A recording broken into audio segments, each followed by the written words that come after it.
సంవత్సరాల తరబడి ఎన్ని మందులు వాడినా మీ మోకాల నొప్పులు తగ్గట్లేదా? ప్రాణ పెయిన్ క్లినిక్ లో అత్యాధునిక చికిత్స. నమస్తే రమగారు. నమస్తే జయ. రమగారు, ఏదైనా మంచి కథ ఒకటి చెప్పుకుందామండి. పూర్వం గంగా తీరంలో రామనగరం అని ఒక ఊరు ఉండేది. ఆ రాజు ఒక ఆయన అద్భుతమైన రాజుగారు ఉండేవారు. అయితే ఏమైందట, ఆయనకి ఇద్దరు ఆడపిల్లలు, ఒక మగపిల్లాడట. ఆడపిల్లలు పెద్దవాళ్ళు, మగపిల్లాడికి ఒక 5 సంవత్సరాలు. ఆ సమయంలో రాజుగారికి సడన్గా జబ్బు చేసి చనిపోయాడట.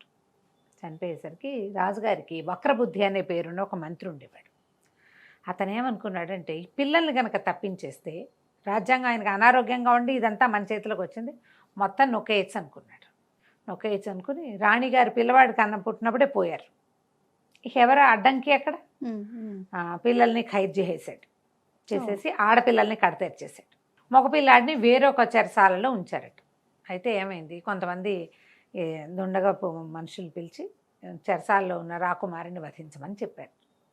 అయితే ఈ చెరసాలలోకి వెళ్ళిన వాళ్ళకి పిల్లవాడు శరీరం నుంచి ఒక వెలుగు వస్తున్నట్టు కనపడిందట. చక్రవర్తి లక్షణాలు ఉన్నాయి వాడికి. రాత్రిపూట వాడి శరీరం చీకట్లో వెలుగు వస్తుంది అతని శరీరంలోంచి. హడిలిపోయి ఏదో దైవత్వం ఉంది పిల్లాడిలో అని వాళ్ళు ఆ నలుగురు వీళ్ళు కటారి వాళ్ళు వెనక్కి వచ్చేసారు.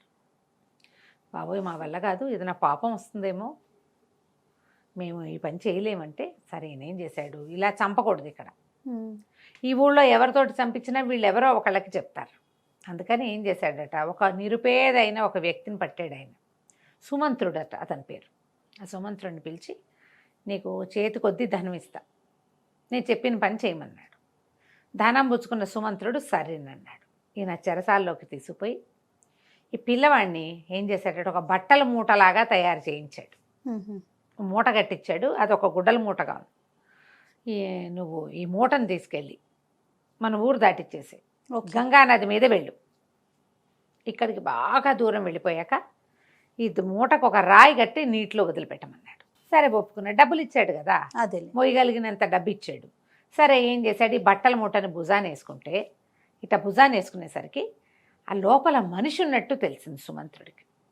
మామూలు బట్టల మూటలు ఎట్టా ఉంటాయి, మనిషి లోపల ఒక పిల్లాడు, ఒక 5 ఏళ్ల పిల్లవాడు అంటే వాడి కాలు చెయ్యి ఇన్నున్నాయా, అక్కడి నుంచి వెనక్కి వేసుకునేసరికి వాడి శ్వాస తెలుస్తోంది ఇతనికి. భుజం మీద వేసుకున్నప్పుడు పిల్లవాడు గాలి పీలుస్తున్నాడు, గాలి వదులుతున్నాడు, వాడి లోపల నుంచి వచ్చే వెచ్చదనం తెలుస్తుందా? మనిషి వెచ్చదనం బట్ట వెచ్చదనానికి డిఫరెన్స్ ఉంది కదా పూర్తిగా. ఇతను ఎక్కడో తేడా ఉంది, పిల్ల ఎవరో ఉన్నారు ఇందులో అని చెప్పి ఏం చేశాడట, ఆ బట్టల మూట ముందు గంగా తీరానికి తీసుకెళ్ళకుండా ఇంటికి తీసుకుపోయాడు. ఆ సుమంత్రుడికి ఎప్పుడో వివాహం అయింది, సంతానం లేదు, పేదవాడు కూడా. ఇంటికెళ్ళి బట్టల మూట కూడా తీసేసరికి ఒక 5-6 సంవత్సరాల ముద్దుగా ముచ్చటగా మెరిసిపోతున్న పిల్లవాడు కనపడ్డాడు. అత్త భార్య ఆశ్చర్యపోయింది, బంగారు తండ్రి, వాడు చంపేస్తాడో ఏమిటో, ఎంత బాగున్నాడో పిల్లవాడు, పిల్లాడిని పెంచుకుందాము, ఇక్కడి నుంచి లేచక్క పదం, ఇక్కడ ఉండద్దు. అతనికి కూడా ఇది కరెక్టేననిపించింది. ఏం చేశాడు, పిల్లాడిని భార్యకి అప్పచెప్పి పంపించేసి ఇందులో ఇంకా కొన్ని వాళ్ళు తమ ఇంట్లో ఉన్న పాత బట్టలన్నీ వేసి ఆ మూట మోసుకెళ్తున్నట్టు ఊళ్ళో వాళ్ళకి సినిమా ఇచ్చాడు.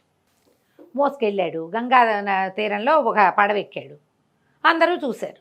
ఇతను వెళ్ళాడా లేదా అనేది ఆనుపాను తెలిసిపోయింది. భార్య ఏం చేసింది, వేరే వేరే చుట్టాల ఇళ్ళు మారుతూ పిల్లాన్ని తన దారిని తను కాశీనగరానికి తీసుకెళ్ళిపోయింది, వేరే చోటకి తీసుకుపోయింది. ఇతను ఏం చేశాడు, గంగానది మీద పడవలో ప్రయాణం చేసి ఇవి పాత బట్టలు అని వాళ్ళకి చెప్పాడు. ఒక రాయి మూట కట్టి అందులో పడేశాడు. ఇది అబ్జర్వ్ చేశారు సైనికులు. పిల్లవాడిని చంపేశాడు అనుకున్నారు, నిశ్శబ్దంగా ఊరుకున్నారు. రాజుగారు ఏం చెప్పాడు, పిల్లాడని చెప్పలా వాళ్ళకి, ఒక మూట పుచ్చుకొని ఒకడు వెళ్తాడు, ఆ మూట నీటిలో పడేశాడో లేదో కనుక్కోండి. ఓకే, నీటిలో పడేశాడు. మధ్యలో వాళ్ళ ఇంటికి మూట వెళ్ళింది, మూట విప్పి పిల్లాడు బయటకు వచ్చాడు అనే సంగతి ఎవ్వరికీ తెలియలే. అంతే.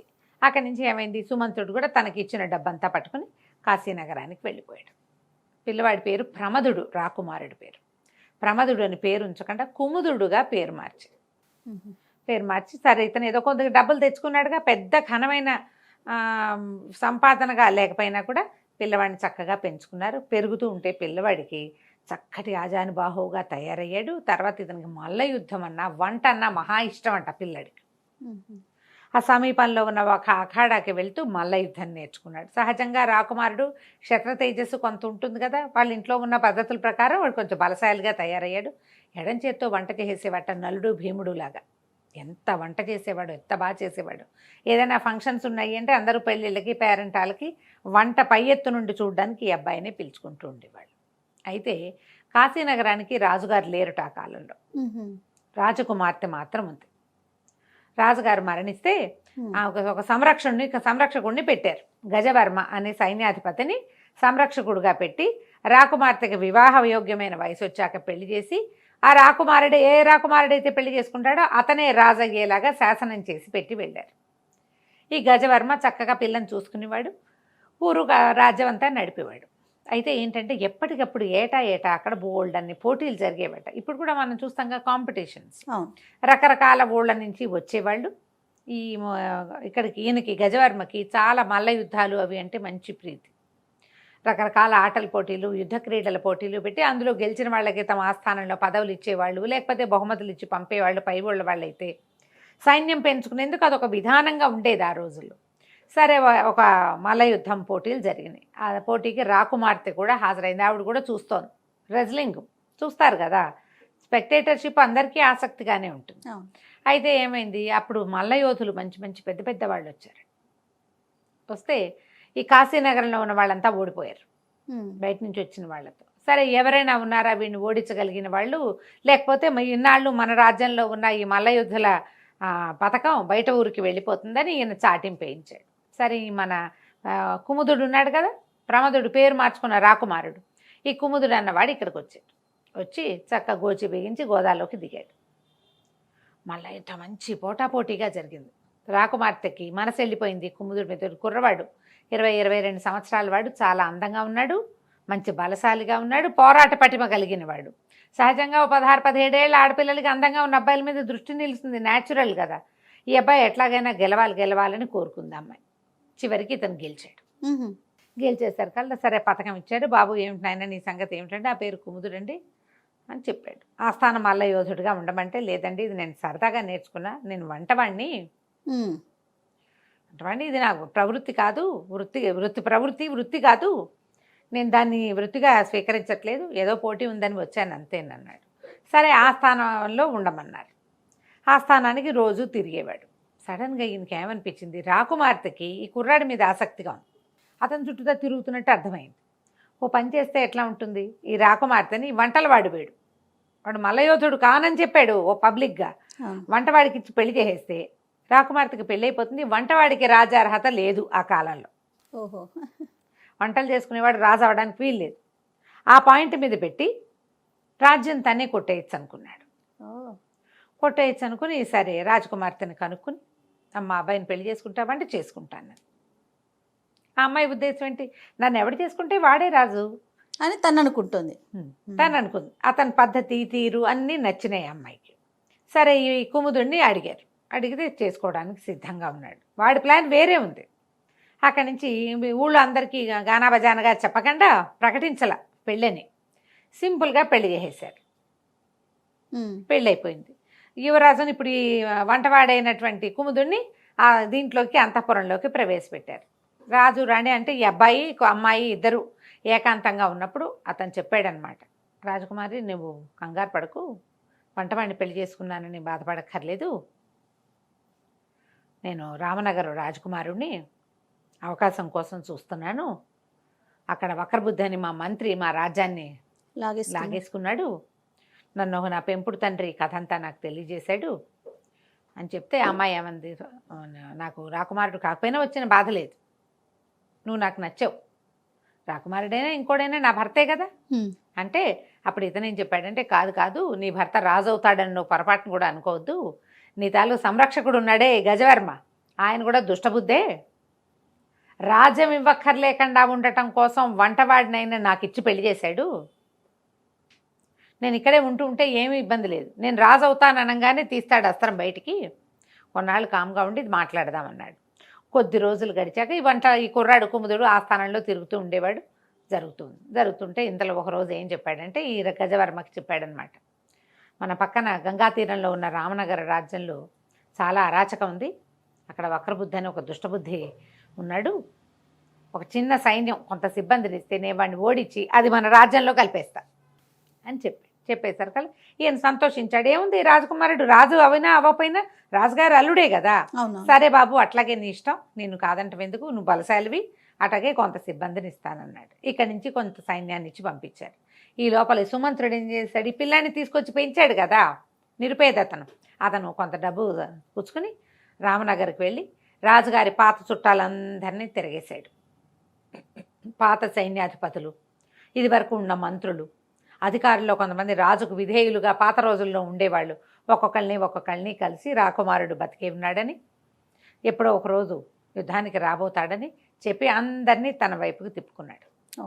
ఈ అధికారుల్లో కొంతమంది ఏం చెప్పారంటే, ఈ వక్రబుద్ధి మామూలు వక్రబుద్ధి కాదండి, వీడు చాలా దిక్కుమాలిన వాడు, వీడితో చాలా సమస్యలు ఉన్నాయి, అన్ని దుష్ట శాసనాలు విడివి, తను ఏదంటే అదే చేయాలంటాడు, ప్రజలకి ఎంత ఇబ్బంది కలిగిస్తున్నాడో, ఎంతంత పెద్ద పెద్ద శిస్తులు వసూలు చేస్తున్నాడో, చాలా ఉన్నాయి ట్యాక్సులు, ప్రజలు కూడా అణిగిపోయి ఉన్నారు, రాకుమారుడు లేకపోవటం ఇంకా వేరే దారి లేకపోవడంతో చచ్చినట్టు ఉంటున్నారు, మీరు కనుక ఆ రాకుమారుడిని నిజంగా ఇక్కడ ప్రవేశపెట్టగలిగితే ఇక్కడి నుంచి జనాలు కూడా తిరగబడిపోతారు అని చెప్పి చిన్న చిన్న ఊళ్ళల్లో ఉన్న శిస్తులు వసూలు చేసే వాళ్ళ దగ్గర నుంచి అందరినీ ఆకట్టుకుని ఉంచుకున్నారు. ఒక 2-3 నెలల్లో ఈ ప్రోగ్రాం అంతా తయారయ్యేసరికి మన రాజకుమారుడైన కుముదుడు ఏం చేశాడు, సైన్యాన్ని తీసుకుని వీళ్ళ మీదకి వచ్చాడు. జనమంతా అతని పక్షానే ఉన్నారు కదా. ఈ గుర్రాల మీద వస్తున్నటువంటి అబ్బాయిని చూసేసరికి అందరూ తమ పాత రాజుగారే వస్తున్నారని భావించారు. తండ్రిలాగా ఉన్నాడు అతను, పోలికలు కనపడతాయి కదా, అచ్చు రాజుగారే వస్తున్నట్టుండి ఆ గుర్రం స్వారీ చేసే విధానము, కత్తిపుచ్చుకునే విధానం అంతా పాత రాజుగారి లాగానే కనపడతాడు. ఇతను రాకుమారుడని నమ్మారు. ఎందుకంటే 5 ఏళ్ల వయసులో వెళ్ళిపోయిన పిల్లాడిని ఇప్పుడు ఎటా నమ్ముతారు, పోలికలు చూసి నమ్మాలి. అక్కడి నుంచి చాలామంది తిరగబడిపోయారు, ఆ వక్రబుద్ధిని పట్టేసరికి నగరాన్ని స్వాధీనం చేసుకున్నాడు కుముదుడు.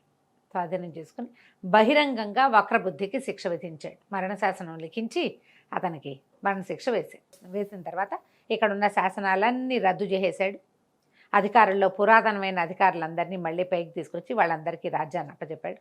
త్వరలో వస్తాను నేను, ఈ లోపల మీరు దీన్ని అరాచకం కాకుండా జాగ్రత్తగా చూసుకోండి అని తండ్రితో కలిసి మళ్ళీ వెళ్ళాడు. ఎప్పుడైతే ఈ రాజ్యం రామనగరు వశమైందని తెలిసిందో గజవర్మ చాలా సంతోషించాడు. ఇతను కుముదుడికి ఆహ్వానం పలకటాన్ని ముత్తైదుల్ని వాళ్ళని వెళ్ళి అంతా అరేంజ్ చేసి ఊరంతా పండగ చేశారు, మంచి హడావిడిగా పిలిచారు. సరే లోపల తీసుకొచ్చిన తర్వాత పెద్ద సభ చేర్చారు. ఆయన సింహాసనం మీద ఆయన కూర్చున్నాడు. అటు ఇటు 2 కుర్చీలు వేసి రాజకుమారిని రాకుమార్తెని అల్లుడు గారిని కూర్చోబెట్టాక పెద్ద ఘోషణగా చెప్పాడనమాట, రామనగరు మనకు వశమైంది, అది మన అల్లుడు గారి వల్లే కుదిరింది, నాయన రామనగర్ని వశం చేసుకుని వచ్చావు, నీకేం బహుమతి ఇవ్వాలి అని అడిగేసరికల్లా మన రాకుమారుడు లేచి నుంచున్నాడు. రామనగర్ని వశం చేయలేదండి, రామనగరు నాది నేను స్వాధీనం చేసుకున్నాను.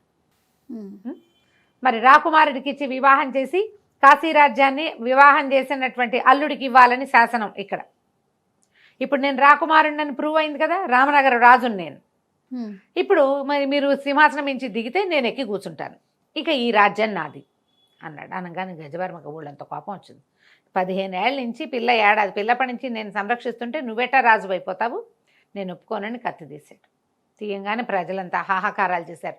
రాజుగారి అల్లుడి మీద కత్తి తీసేట పనికి వస్తుంది, అది వాడు రాజు కదా. అందరూ గోల పెట్టారు. కొంతమంది అధికారులు కత్తులు కటార్లు పుచ్చుకుని ఇతని మీదకి వచ్చేసరికల్లా మల్లయోధుడైన ప్రమదుడు ఆయన చేయి పట్టేసుకుని వెనక్కి విరిచిపట్టుకున్నాడు. మీరు ఎన్ని సంవత్సరాల నుంచి ఈ రాజ్యాన్ని అరాచకం చేయకుండా జాగ్రత్తగానే చూశారు, కానీ అవకాశం వచ్చినప్పుడు మీరు రాజు అయిపోవాలనుకోవటం తప్పు.